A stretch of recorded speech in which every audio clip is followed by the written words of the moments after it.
This is Ayn Rand's answer to a question posed following a talk on the ethics of sex.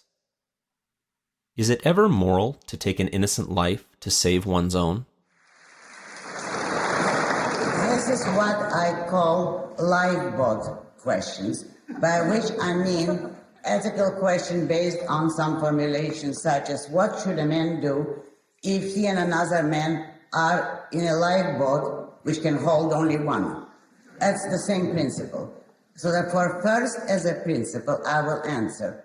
Every code of ethics has to be based on metaphysics, that is on a certain view of reality of the world in which man lives, the metaphysical nature of the world with which he has to deal. Now, man does not live in lifeboats, nor in situations where to save his life he has to kill an innocent man. Offhand, even as a writer, I cannot project any situation in which a man has to kill an innocent man to defend his own life.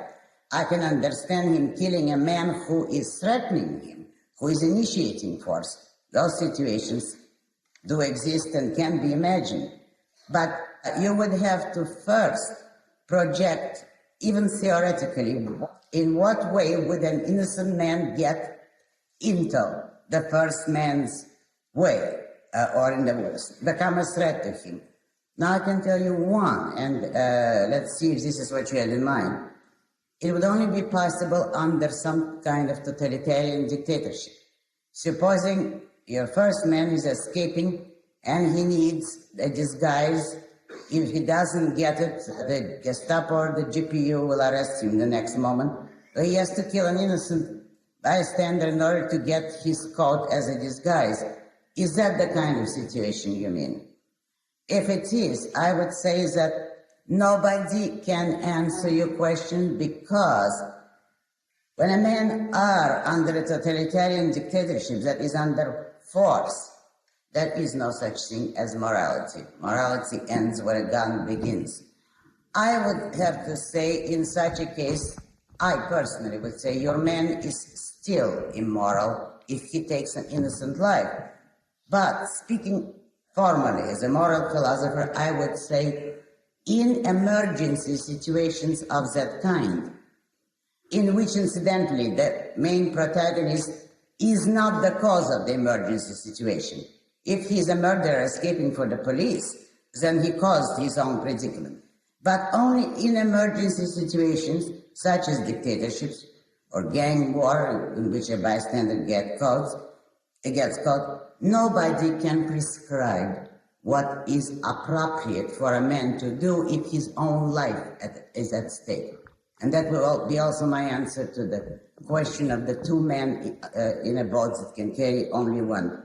No moral rule can be prescribed for those situations by anyone, for the reason that only life is the base on which one can establish a moral code.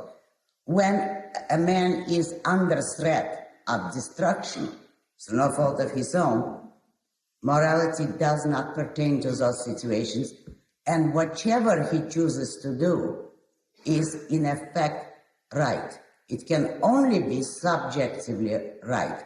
And in this sense, two men can make opposite choices. I don't think I would kill an innocent bystander if my life was in danger, but I would project that I would kill 10 of them if my husband's life was in danger. But that could happen only under dictatorship, and it's one reason why one should not live under one or seek to establish them. Morality vanishes under a gun.